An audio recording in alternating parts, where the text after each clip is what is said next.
My sister walking with such a shabby husband, she still can't get her life together, as usual. I don't mind what people say about me, but I can't stand them speaking ill of my husband. When my husband and I went out, we accidentally ran into my sister and her husband, who used to be my fiancé. The malicious grin on my sister's face that wouldn't stop made my past traumas flash back. I felt as if I was being blamed, though I had done nothing wrong. I am the middle of 3 sisters, with a beautiful and famous younger sister. Our parents raised my cute sister like a treasure, but always compared her with me and sighed in front of ordinary me. Moreover, my sister stole the fiancé who was about to marry me. But unexpectedly, I met my beloved husband and was blessed with cute children, and I thought I had finally grasped my happiness. Why am I looking down like that time again? You always looked down on me like that, didn't you? Those words slipped out of my mouth after years of not seeing my sister, and she laughed scornfully. Big sister, you were so miserable and pitiful, it was unbearably funny. My hands are trembling. Is this from sadness, or is it from anger? If I were my former self, I would be sucked back into those negative emotions. I decide to break free from the past.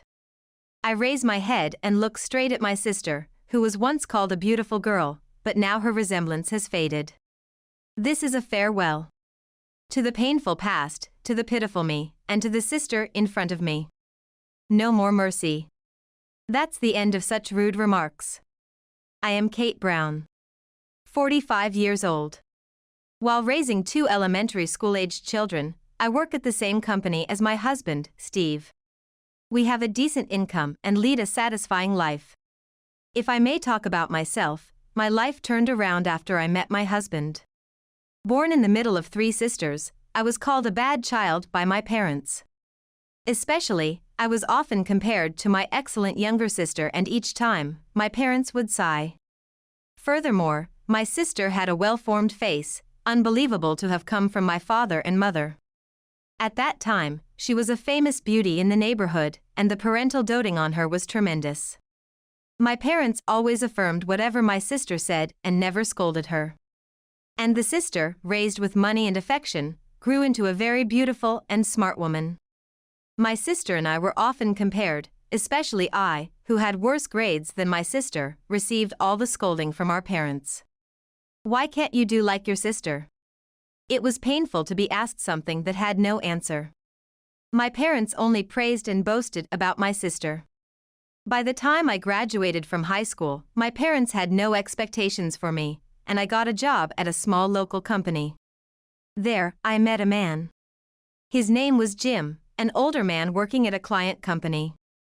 It's easy to imagine that I, who had just started working, was smitten by him, who handled his work smartly. Moreover, Jim, who I could only send passionate glances to since I lacked confidence in myself, asked me out. Surprised but overjoyed, before I knew it, I had accepted his proposal.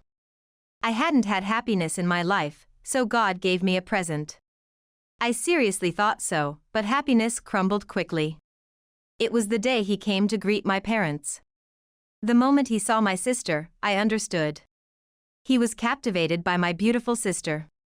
I immediately noticed his heated gaze at my sister, so I escaped home as soon as the greetings were over.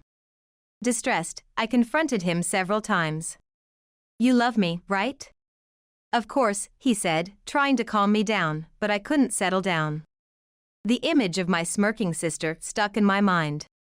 So, the day before our planned marriage registration, when he called me out, and I saw him holding hands with my sister waiting there, I was stunned but also thought in the corner of my mind, I knew it. I don't remember what the 3 of us talked about. Maybe the shock was too great, and my brain wasn't working. I only understood that he and my sister were going to get married, and my sister's words.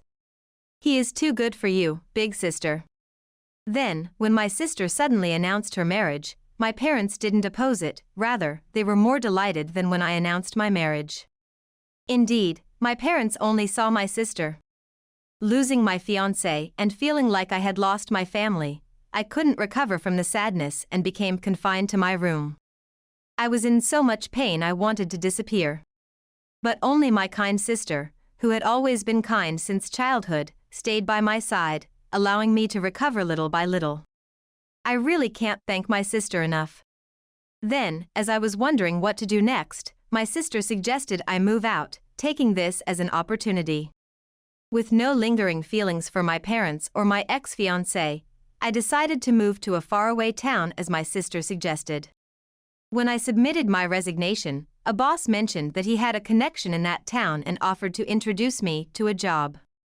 It was an offer I couldn't wish for more, as I was looking for a new job at that time. When I went to the introduced workplace, the boss's acquaintance waiting there introduced himself as Steve. He was a seemingly unimpressive man, 6 years older than me. However, one time, when I brought canned tea to tea-loving Steve, his narrow eyes softened further in thanks, and I felt a liking for him. After that, though I thought I had had enough of romance after the incident with my former fiancé, being enveloped in Steve's gentle atmosphere made it natural for us to start dating. The time we spent together was very calm, and just sitting and talking in the room made me feel fulfilled. When the number of years we had been dating was about to hit double digits, Steve proposed to me. Honestly, I was surprised by the proposal because I had somewhat given up on marriage, but there was no reason to refuse. Steve knew about my family situation, so he didn't inform my parents and had a small wedding just for the two of us. The ceremony in a small church surrounded by greenery, blessed by sunlight filtering through trees, was very romantic. Furthermore, I, who was 35 at the time and had given up on having children due to my age, was fortunately blessed with 2 children soon after. A cute girl and a boy. I was moved by the small lives I held in my arms and vowed to love them equally. Raising children was hard, but one day, when the children were at school and we parents had been busy recently, we decided to take a day off. We didn't have anything particular to do, so we decided to go shopping while taking a walk. Walking through the town alongside my husband, who was wearing a well-worn workman's kimono that had completely lost its shape, we were having a trivial conversation when an unfamiliar voice called out. No, it wasn't an unfamiliar voice. Because the voice clearly said, "Big sister?" When I looked in the direction of the voice, there stood my sister, whom I hadn't seen in a long time. It really is Big Sister. It's been years. I'm happy to see you. Why are you here? We moved. Hey, Jim. It's been a while. Were you doing well? Jim, my former fiancé, was standing next to my sister. I was so surprised that my mouth went dry and I couldn't speak properly. Who is this? My sister seemed more interested in my husband standing next to me than in me. She slowly looked my husband up and down from head to toe. Nice to meet you. I'm Steve, her husband. No way. Big sister, you were married. My sister looked surprised for a moment, but soon nodded and said, "Huh, then." Hey, big sister. We live nearby. Won't you come over? No, but. It's okay, right? Jim. If you say so, I guess it's okay. We'll entertain you, okay? Despite wanting to refuse, my sister forcefully pulled my arm, and I was still unable to articulate my words properly. Thus, my husband and I were dragged to the tallest high-rise apartment building in the area by my assertive sister. Please have a seat. I'll make some tea right now. The apartment my sister brought us to was on the top floor of a high-rise building. It had large windows that offered a panoramic view of the city, filled with a sense of openness. However, the strong perfume smell, the same as my sister's, permeated the room, making it hard to stay long. My sister offered us a glossy leather sofa. Make yourself comfortable, both you and your husband. You've never sat on such a nice sofa before, have you? My sister said this while deliberately looking at my husband. It was a disrespectful gaze, as if she was doing a favor for poor people. Within a minute of entering the room, I wanted to retort, but my husband, sitting down, said, "Thank you. We won't hold back." I looked at my husband's face in disbelief, but he was already sipping the tea that was served. It's delicious. What kind of tea is this? I bought it as a souvenir when I traveled to Europe with my husband recently. It's something you two would never be able to afford in your lifetime, so please enjoy it to the fullest. Thank you for your consideration. We will. Despite feeling like my patience was running thin, my husband, seemingly unfazed, sipped his tea again. I reluctantly followed his lead and drank the tea. Then, suddenly, a buzzing sound came from the sofa where we were sitting. Excuse me. I've received a call from work. I'll step out for a bit. That's fine. My husband spoke briefly on the phone in the hallway and then addressed my sister and her husband. Sorry, but I need to step out for a bit. May I? Oh, is it work-related? We don't mind at all. My husband thanked them and turned to me. I need to look up something at work. I'll be back soon. Our company was close to my sister's apartment, so it wouldn't take long for him to go and come back. I nodded to my husband. Once my husband left the room and I was alone, my sister said. It's impressive how you work with such a salary that can only buy cheap clothes. It was likely a comment about the workman's clothes my husband was wearing, but I completely ignored her. Judging someone's character based on their clothes and slandering them is shallow and intolerable. My sister, either pleased by my silence or becoming more spiteful, rattled on unilaterally about how she had acquired this or that brand bag and had been to various places. Honestly, I had absolutely no interest in brand goods or my sister's travel anecdotes, and I nearly yawned. Your husband seems very kind. After a long boastful monologue, she abruptly changed the subject to my husband, and I responded, albeit puzzled. Thank you. That's unexpected of you to say. Are you planning to steal my partner again? Of course not. His naive-looking ambition and those cheap clothes suit him very well. He's a bit out of my league. I've been feeling sorry about that time. What now? She was probably referring to the time when our engagement was broken. Well, Jim. It's not your fault. I was just more beautiful than my unattractive big sister. That's right. There was nothing wrong with your sister choosing me. It was just that we were sincerely attracted to each other. Yes, nobody was at fault. It was just unavoidable. What is this farce? What am I being made to watch? It's worse than a cheap daytime drama. My sister continued to be in high spirits as I remained silent in astonishment. Also, Jim is going to be appointed president of the company next month. Is that so? Congratulations. Thank you. I appreciate you celebrating like that. I'm going to be the president's wife. Sorry, big sister. If I hadn't married Jim, you would have been the president's wife by now. Don't feel bad, okay? My sister, clearly not feeling bad at all, showed a triumphant smile. I don't think anything of it, so don't worry. Oh, putting on a brave face? I'm not just putting on a brave face. Oh, really? Even with such a difference between us sisters? While I'm becoming a president's wife, you, at your age, are walking around during the weekdays with a husband dressed like that. My sister laughed mockingly. As usual, your life isn't going well, is it? Faced with my sister's blatant disdain, I remembered my childhood memories and somehow felt everything made sense. Thinking back, my sister, who had always appeared well-mannered, had enjoyed seeing my misfortune, but she had never explicitly expressed malice towards me like this. You've always thought of me that way, haven't you? That's right. Miserable, pitiful, and unbearably funny. Miserable. Indeed, the word suited me when I was at home, disparaged by my parents and having lost my lover. The memories of my unhappy childhood were enough to make me bow my head. However, at that moment, the doorbell rang unusually loudly. My sister opened the door, and my husband came in. Sorry to have kept you waiting.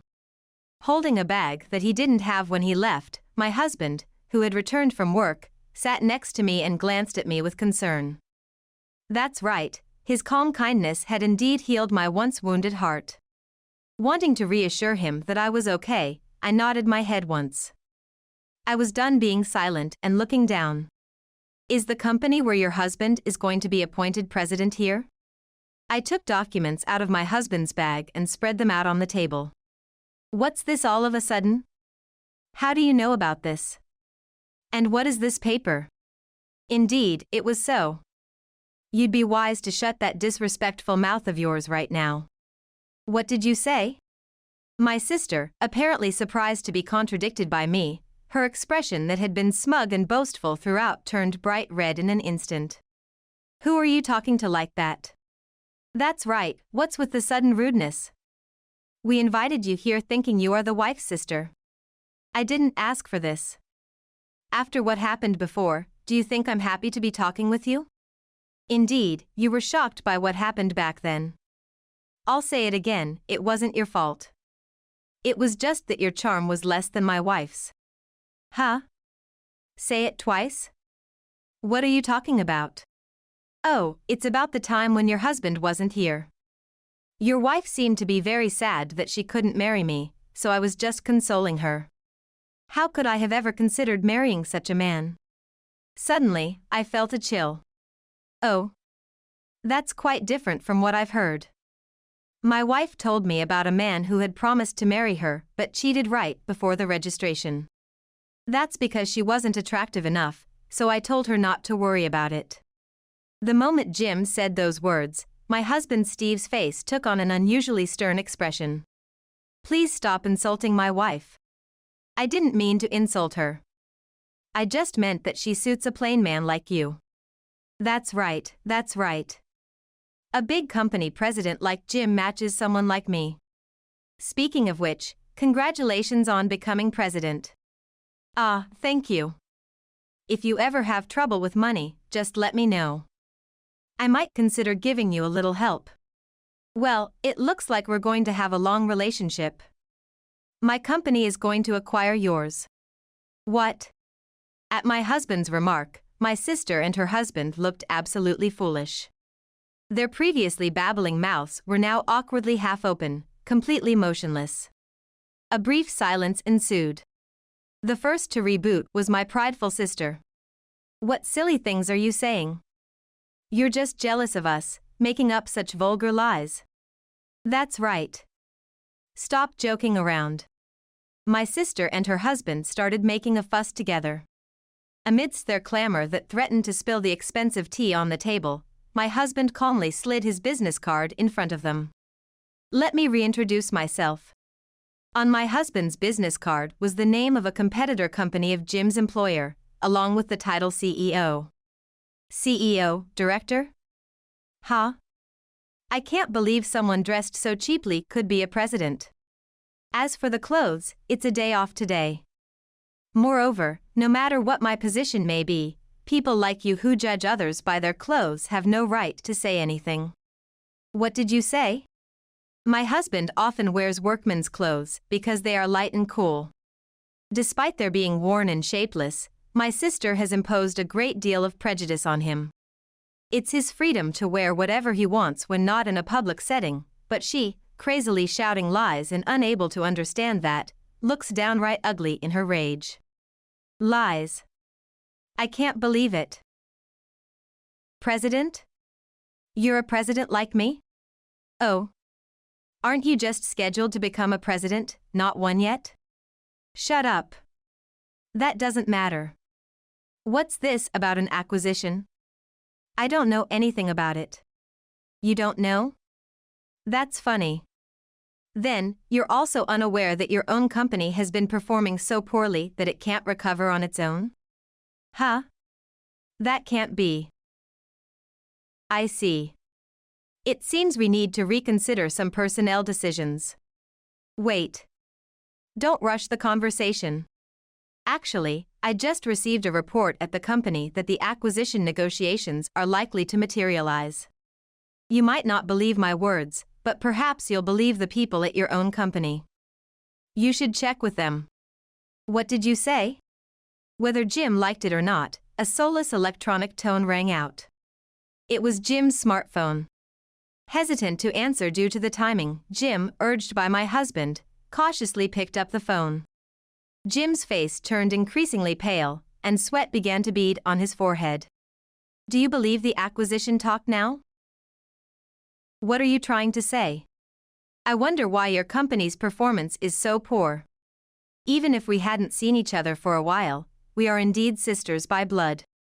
That's why I understood when my sister averted her eyes when I asked about the poor performance. You took advantage of Jim's lack of knowledge about the company, didn't you? It must have been easy for you. I've thoroughly researched the company we're acquiring, so don't think you can talk your way out of this. My sister must have understood what I was talking about as she, too, turned pale. Looks like it's time to end this tea party. Shall we go home? That's why I advised her to keep her mouth shut. As we left the room, leaving my sister and her husband behind, an ugly scream came from beyond the door. The rant was indiscernible. But by then, I didn't care anymore. The acquisition by my husband's company went smoothly afterward. During the process, my sister was fired from the company for embezzling money. In fact, I work in the department that was advancing the acquisition plan at my husband's company, and during our investigations, I discovered my sister's wrongdoing.